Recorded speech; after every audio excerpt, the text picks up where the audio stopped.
On Saturday, February 4, he spoke to his children. Unbeknownst to him and the family, that was a goodbye message exchange. A goodbye message for the rest of their lives. On Sunday, February 5, he scored. The joy of scoring convinced him to cancel a planned trip to visit his family in the UK. But that joy was short-lived. The man born to spread joy to millions of people, both far and near, left them in a moment of anxiety and fear. That moment gone by was the last joy unconfined he gave to fans when he played for Hatayspor in the Turkish league. And guess what? After so many years of donning the national colors and bringing joy to many people, Christian Atsu, the man who was nicknamed Ghana's Mercy, has left millions of people across the world in tears following the earthquake that happened in Turkey on February 6. Just 4 hours after that celebration, he is no more. Christian Atsu is dead. His remains were brought back to the country on Sunday night. Good morning, everyone. I am Muftau Nabila Ablait. This is AM Sports. Today, we're having a conversation on the man nicknamed Ghana Mercy.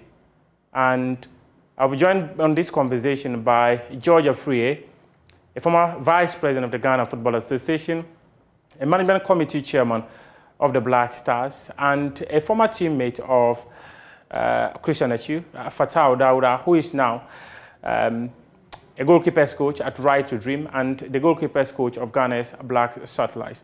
Also, one of the coaches who worked with Christian Atsu is Maxwell Kanodi. He was part of that technical team that gave Christian Atsu his debut in 2012 when Ghana walloped Lesotho 7-0 at the Bawayara Sports Stadium. Good morning, gentlemen. Thank you very much for your time. Let me start with Fatau Dauda. Fatau, you were with Christian Atsu and you were very close to Christian. What kind of a person was Christian? Well, good morning, good morning to your listeners. You do mention of Christian Atsu, very painful for our friend, our mates. But we love Atsu, but Allah loves Atsu more than we love Atsu. I remember 2012 when he came to play for the Blasters. I was with Ashwood. I left Kumasi to Kumasi. It's about 45 minutes drive to go and watch the game. And after the game, people were talking about Atsu, and then said, "No, we have a talent, and we have a great player." People have been talking about him since then. But by then, I wasn't in the Blasters. But the same year, late 2012, I joined the team. I remember we went to play some qualifying, and then we went ahead to play in the AFCON. So I played with Atsu in 2013, 2014, 15, 16, 17. I played with him. I played in the AFCON with Atsu 2013 in South Africa when I had the chance to play in goal. And then we played in the World Cup too. And then 2015 AFCON when we came second. Then 2016 AFCON, and then I left the national team. So Atsu is someone I know very well. I remember when we went to the national team, he told me he lives in Medina before when he was young. I remember when I used to play in under 12. Say he used to come and sit behind our pole to pick balls for us. He said it, and then I asked a friend and said, yes, it's true. So Atsu is someone I know very well. I remember early last year, he bought a perfume for me. And then I met a friend of me to the perfume. So Atsu is someone I know very well. You know, his death came as a shock, but we have faith. Allah knows best, and Allah loves Atsu and loves him. So that's what I can say about Atsu. Tell us, what kind of a person was he, being with Christian Atsu in Black Stars? What kind of a person was he? Very cool guy, very jovial. You know, I remember Baby Jet as a one. You always want to, Atsu always want to be closer to him because Baby will let you laugh. I've not seen Atsu getting angry before. Wow. Always a person that you can be cool with. So you can always see it with Wakaso and other guys. And then he's very, very talented. You know, he used to play in academy, so he has the quality. Yes. Of player. Yeah. So he's a very cool guy. You know, everyone loves him. When Ghanaians heard the news, people started talking about him good. So for me, as a Facebook guy, I feel like Atsu Achu is in heaven. I believe Achu is in heaven because he has been doing good for people. I mean, paying for people's fees and then other things. A lot of things. So for now, what we can do for Achu is to pray for him so that Allah will give him a better place to live more than the earth. Fatal, have you come to terms with the fact that someone you were on the same pitch with is no more part of us on this earth? Well, it's very shocking, you know, how the death of Achu came.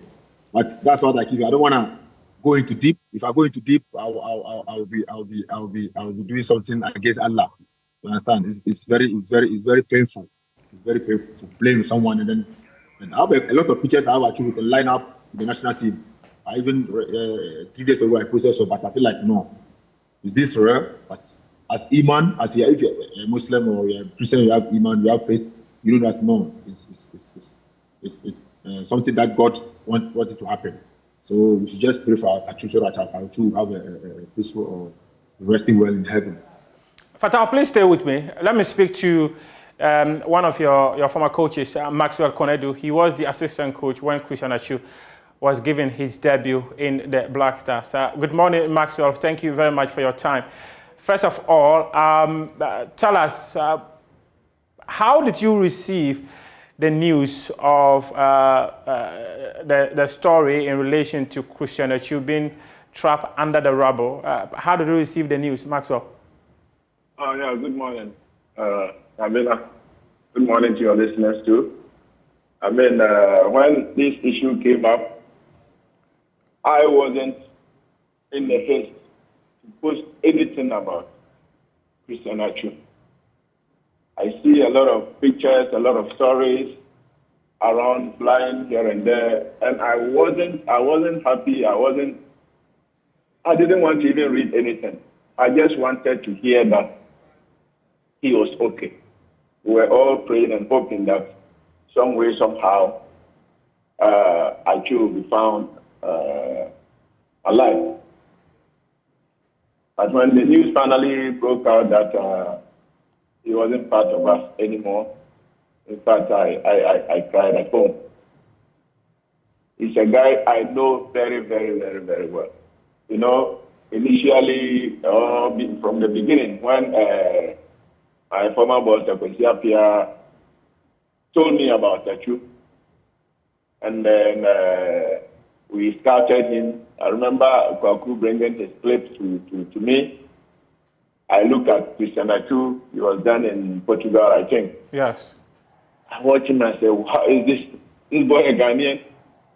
So I put a bit of a pressure on my boss to bring this boy. And when he came, Ghanaians were all happy. When CRPR brought Atsu to the national team. Yes. We won that match massively at the Massive Sports Stadium, and from then, it became a household name in the industry. He was an instant hit. Apart from that, you know, he never gets angry on the field of play. I remember quite well that when we were in Miami and at the training ground just before the 2014 World Cup, he had a misunderstanding with one player. I don't want to mention his name. And later, he got angry and wanted to, like, he was throwing his hands about that he would even leave and go home. And I went to his room and, you know, spoke to him, and finally he was laughing. So you could see that when anybody gets angry, there's something he can, or there's a reaction he can put up that may not, he's a human being. But I never, I saw Atsu getting angry out of nothing. And one funny thing, when we were in camp, most of the time, this thing you can even call Asamoah and ask him. Asamoah told us that anytime this boy is in good shape, he picks the ball and you can smell a goal coming. That is how I know Atsu. So John was behind him when we went to the restaurant. You pick a plate, John will pick a plate. I take this, you take that. This don't eat, that don't eat. That is not to say that he didn't know what to eat. Oh, yes. But he was somebody who who eats a bit more than the normal human being because he burns energy very quick, very, very fast. So he eats like he burns the energy. But at a point in time, he got to know that, no, we have to limit all these things through the support of his senior players, the DIU, Asamoah. I clearly saw that they were on him not to put too much stuff in his stomach, just to do the job for all of us. These were jokes that we were all creating in camp, and we were very, very happy it came together. So when this thing came up, I was like, no, God, this can be, this can be, this can be. That is all I can say about Atsu. It's a wonderful person, that one of the wonderful people I've worked with. So gentle, so sober, but very energetic. One of the wonderful people you've worked with. How did you discover him in the first place? Like I said earlier on, it was Kapi Pesiapia who brought his issue up in the meeting, and later the then video analyst Kwaku brought his clip. Immediately we saw the clip. I was like, wow, we can't wait to get this boy in. So from my side, this is how Atsu came on board.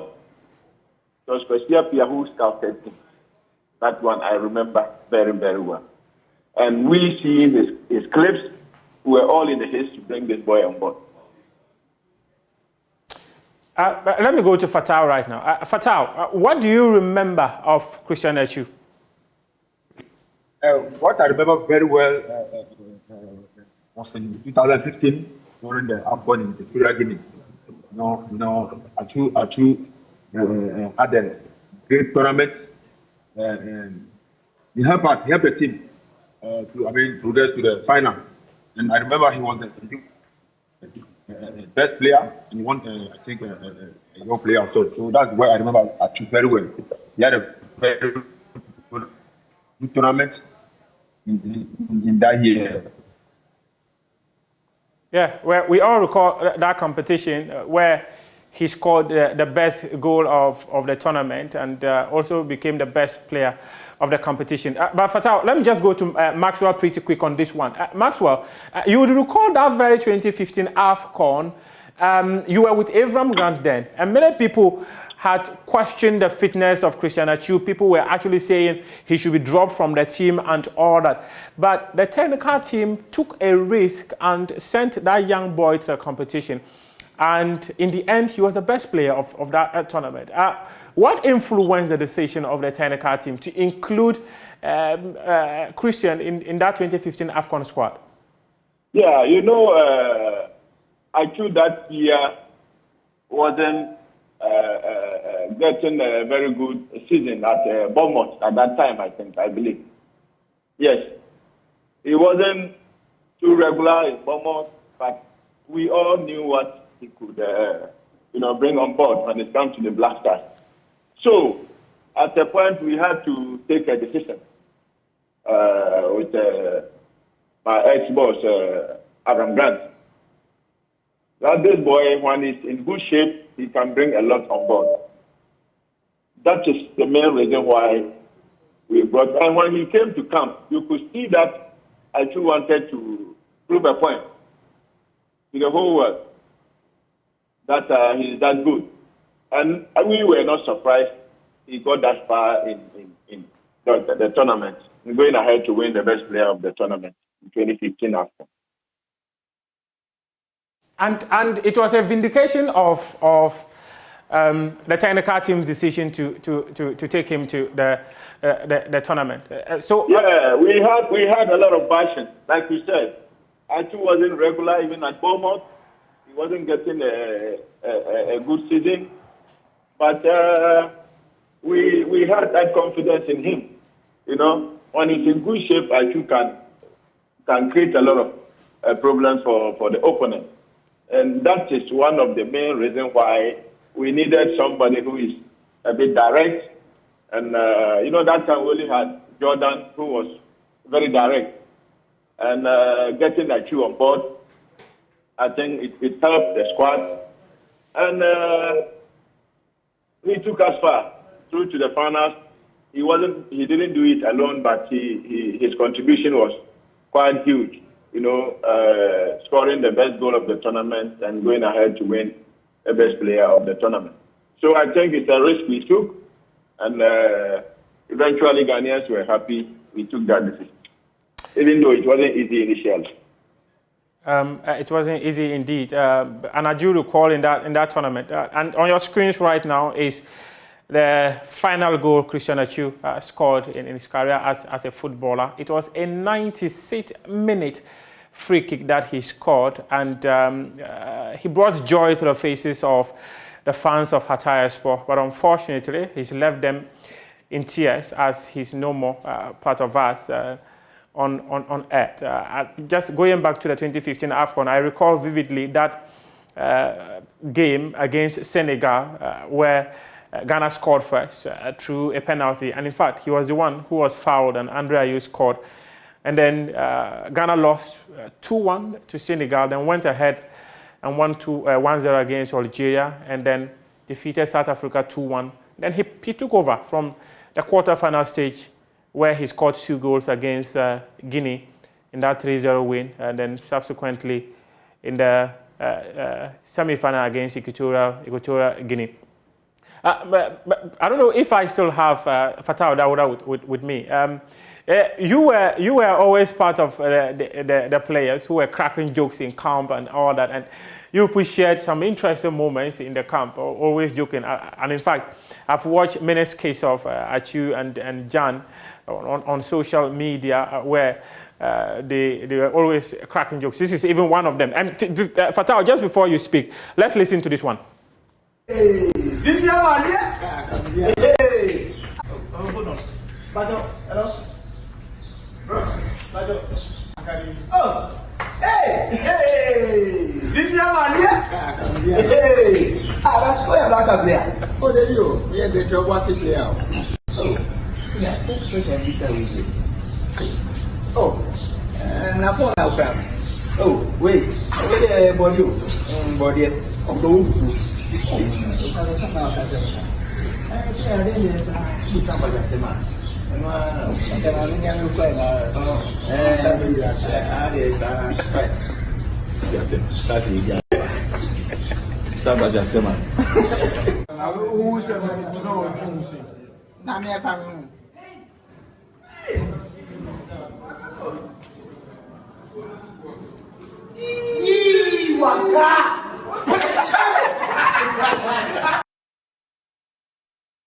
Some moments of Christian Atsu and his teammates in camp. One was with Samoa Jan, who was the then captain of the Black Stars, and the other, his close pal, Mubarak Wakaso.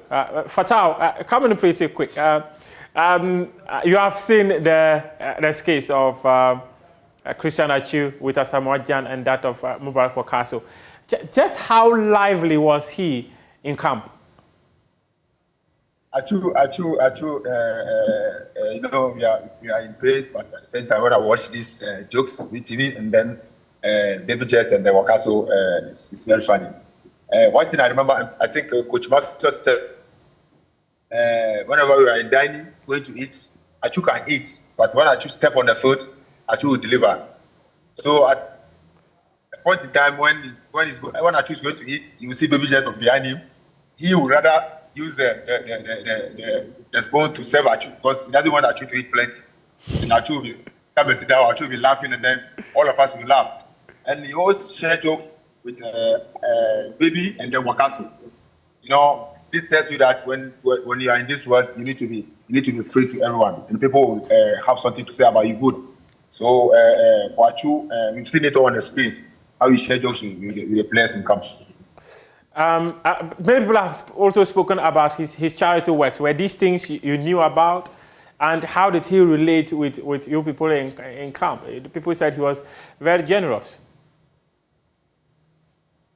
You know, I do sometimes want to do things, he doesn't want it to come out. But, you know, there are some things he's official, need to do it because he's a professional player. When he does it, and the media will come and pick it. A lot of things I know. Because I know he's building some school around Gomua, or from some orphanage. That's what even the last thing I know Atsu was doing before his death. So I think Atsu people.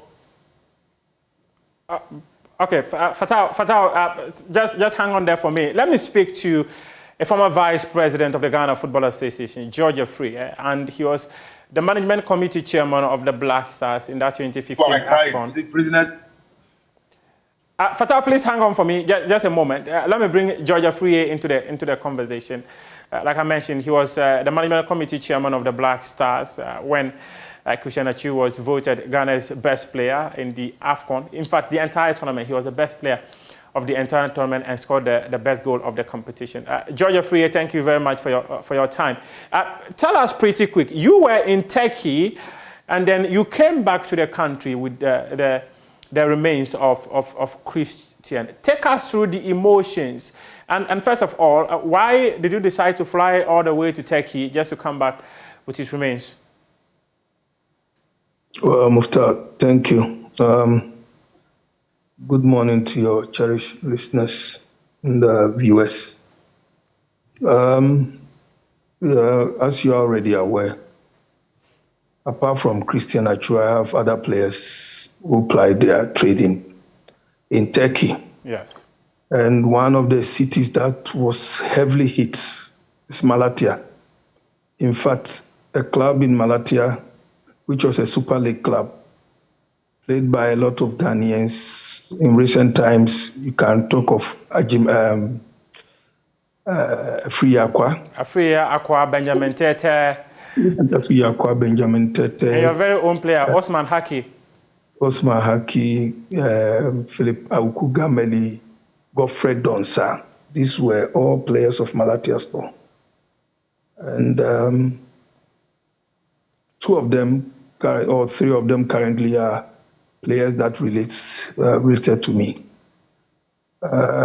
So when the incident happened initially, I had to quickly check on them, and then I realized that one of them was in a very bad condition because he was in one of the buildings that almost collapsed, but it didn't collapse. He jumped out from a third floor and he survived until we also heard the news that Atsu was still missing. And having players living in Turkey and having experienced earthquake myself, you remember in 1995, when the Great Hanshin earthquake happened in Japan, I was living in Japan. Right. I've had a lot of encounters with earthquake. Well, if you know, Japan is an earthquake-prone country, but some of them are just minor, not to the scale of 7 point something. I mean, we have had earthquake of 3 point something, 4 point something in several times in Japan. And I've had a lot of experiences in terms of earthquake. But having young boys from Ghana living in a country where no mother, no father, and then plying your trade and coming in contact with such a situation, I felt that no, I must be there first to encourage the boys and also to find out how I can move them from the team or the city, and then also to look for any other Ghanaian footballer around there. Because as far back in 2013, when I led the Ghana National Under-20 team to the World Youth Championship, I've established a lot of contact in Turkey. I have a lot of friends, Turkish friends. And so I felt like I should go and then look at what is happening if we can still find our brother Atsu, who was then mixing, because then I've done inquiries about other Ghanaians. Bernard Mensah, as far back when he was playing in Turkey, in Portugal, he was my very good friend. And I know he's in Turkey. Remember Atama is also in Turkey. Yeah. We have a lot of Ghanaian players. And so my mission was also to assist and also to help. So I try to link up with the embassy, because usually when you want to visit any country and in such situation, the best first point of call should be your embassy or your consulate. And so I sent a message to the ambassador, and then I went there. He got back to me, and she had done everything in her power as Ghana's representative to help find Atsu. Unfortunately, when they got him, we've lost our brother, and the ambassador played a very key role in making sure that we bring our brother back home safely. And so I was also there, and then we came together on the same flight, and as you all witnessed yesterday. I can tell that you are seeing this at close range says a lot. But I think many Ghanaians would say that you've done a great job by ensuring that you were there to make sure that Ghanaian players who ply their trade in Turkey are safe, and then also coming back with the remains of Christian Atsu. But tell me about the kind of player Christian Atsu was and the kind of person he was when you were in the Black Stars with him. I can't even say more, even apart from the Black Stars, because I've known him earlier. Okay. Remember when I was the chairman of the All Blacks? Atsu was playing for Feyenoord Academy, and on several occasions, All Blacks and Feyenoord had played a number of series of matches. Yes. Then he moved to Yate's team in Kasua. And if you remember, one of the first young players that I transferred to Portugal was Ismail Yate. And actually, he's his close friend because the brother, Yate, he's Atsu's manager then. And so I've known Atsu then from that time. And when he went to Turkey, he went to Portugal, and later he was being managed by my good friend, Tony Appiah, who lives in UK. I got closer to him because Tony is my very good friend, and he was Atsu's manager for almost 8 years. And so I have known him personally and close. Again, I'm sure you know my Ada and Ghana background. Yeah. I speak fluent Ada, same like Atsu. A lot of people don't know that side of me also. And so there was a time even in 2015 AFCON, we camped in I think Abu Dhabi or 2015 was Abu Dhabi, and I recall very well the questions the media were raising that you are going to Equatorial Guinea and you decided to go and camp in Abu Dhabi. Yes. As I was with him and a lot of the Adam boys, like Atsu was saying, a lot of people don't know that Jonathan Mensah is an Adam boy, Christian Atsu is an Adam boy. The other guy, there's another guy, Akam, is also from Adam. So I used to hang up with them. We speak the local Adam language and all that. And he's such a lovely person, very jovial. He's always smiling, always sharing jokes, always involved with all the other activities outside football. He's always involved. And there's something unique about Atsu, and which I want to share. And I got that from my friend Tony. Tony Appiah once told me that we were discussing something out of football, and then he said that anytime Atsu takes his salary, he makes sure that he pays 10% tithe. I said, "What? Are you sure?" He said, "George, he doesn't mix paying the tithe." Mufta, when was the last time you paid your tithe? In fact, this morning when I was coming, I had to do sadaka. Sure. No. Atsu's own is 10%. He doesn't. If it's £100,000, 10%, £10,000, you pay. You give it to God.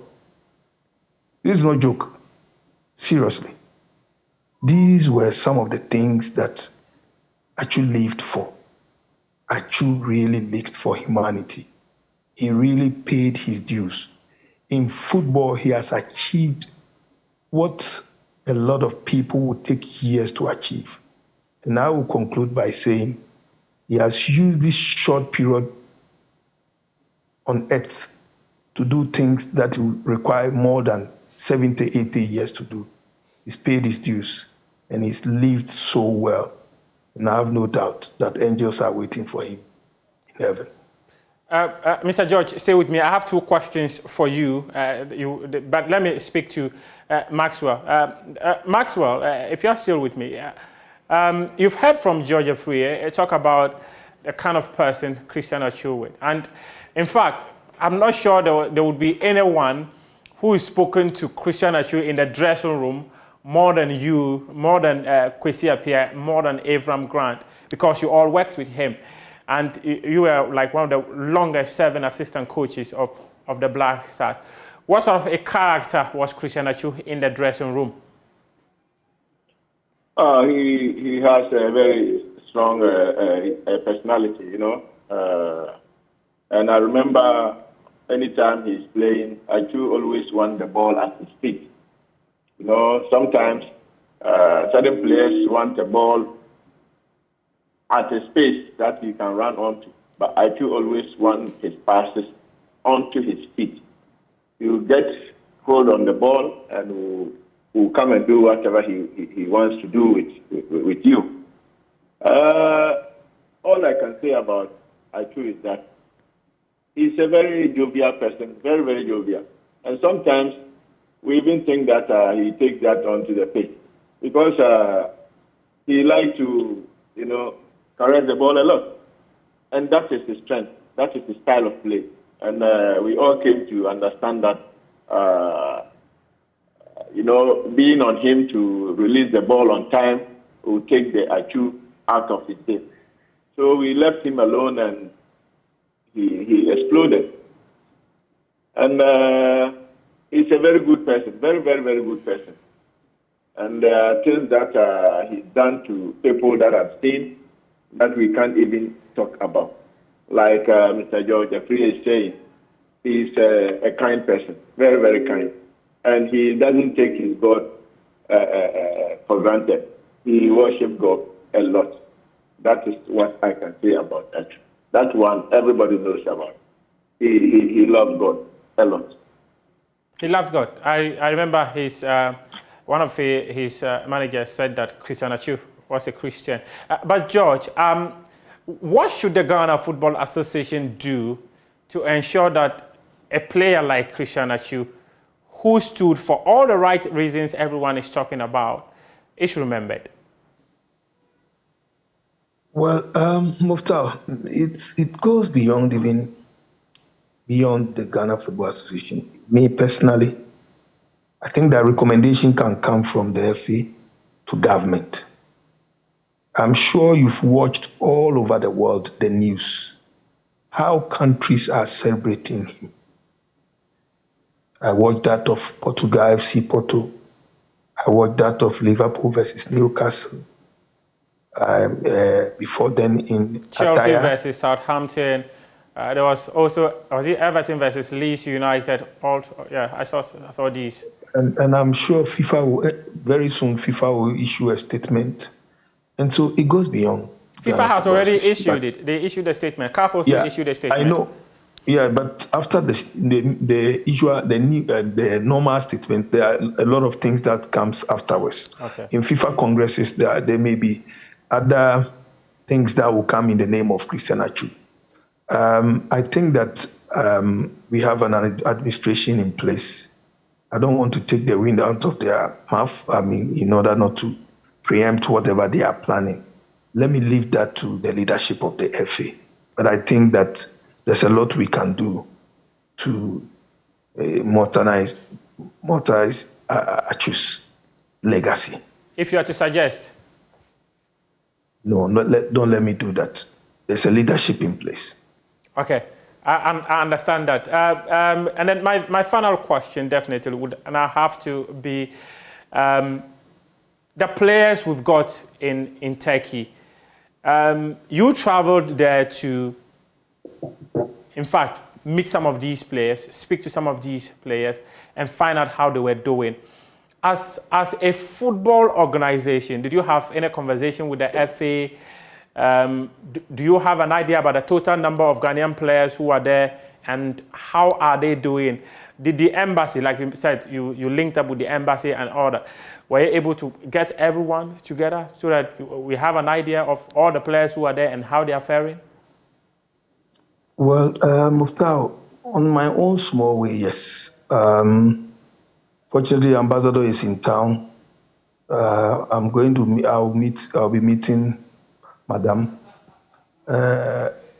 What most of Ghanaians, not only footballers, fail to do most of the times is that when we travel, we don't register with our embassy.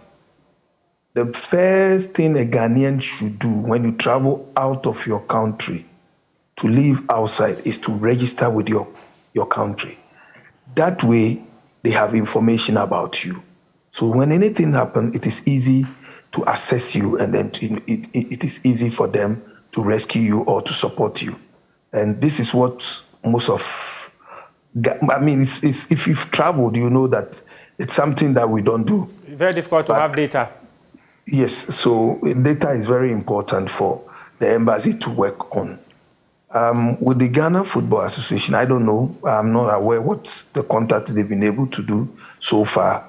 But as far as I'm concerned, they've not checked on Ghanaian players because, as I'm aware, these are players who went through the GFA transfer system.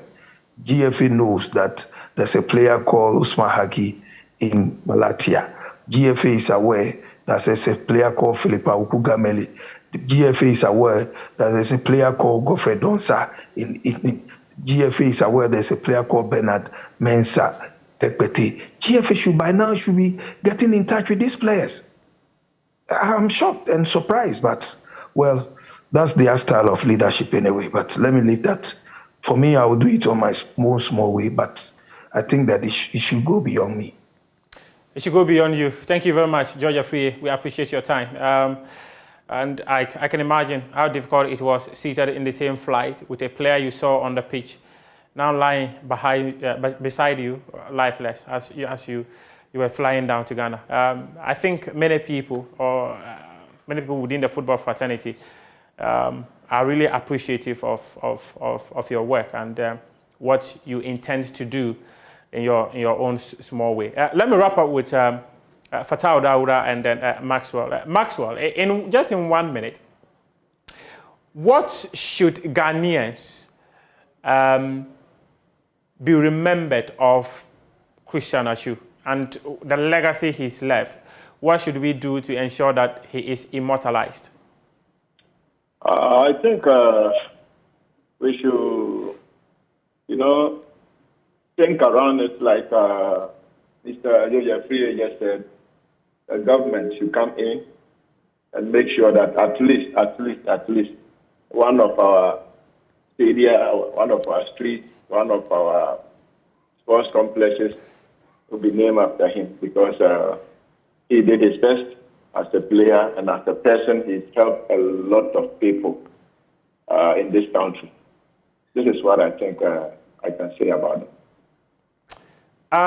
Thank you very much, Maxwell. Fatau, you were very close to Christian, and I can imagine how hard it is for you because you also traveled around the world to play your football. Just how much of a risk is it for you and your mates to go about your trade without any sort of fear in your lives? Fatau.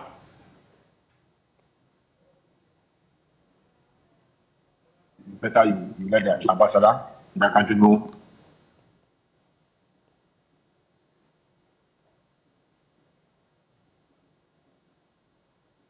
Well, about, although I didn't go to see the ambassador in South Africa, but we have some Ghanaian community. I used to go there, especially when it's Ramadan time, so they know what I'm supposed to do. Okay. It appears I'm having some challenges with the connection of Fatau Daura. But let me just say thank you to the three gentlemen who joined us to have a conversation on a man who put joy on our faces with the tricky of his fate, but unfortunately has left us in tears as he's no more with us. I'll leave you with that last moment of Christian Atsu, where he put joy on the smiles of Christian Atsu supporters. It was the last goal he scored in his career as a footballer. Kaldı topun başında. İşaret geldi. Atsu kaleye doğru ve gol! Son